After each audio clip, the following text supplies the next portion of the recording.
Hey everyone, how's it going? Today I'm going to show you guys how to transfer files on Telegram, and this is actually very simple. At first, head over to Telegram directly, select the chat to where you want to send the file to, let's say this person. So what you'll do is at the bottom you see this paperclip type of icon right next to the microphone icon. So you're going to click on that. After that, what you're going to do is tap on file.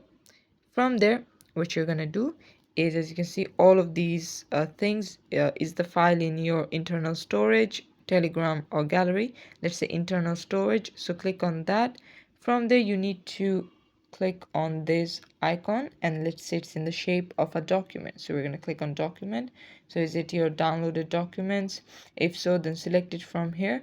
Let's say this, and as you can see, the file has been sent, and this is how you can do it. Thanks for watching. Please leave a like and subscribe for more tutorials like this, and I'll see you guys in the next one.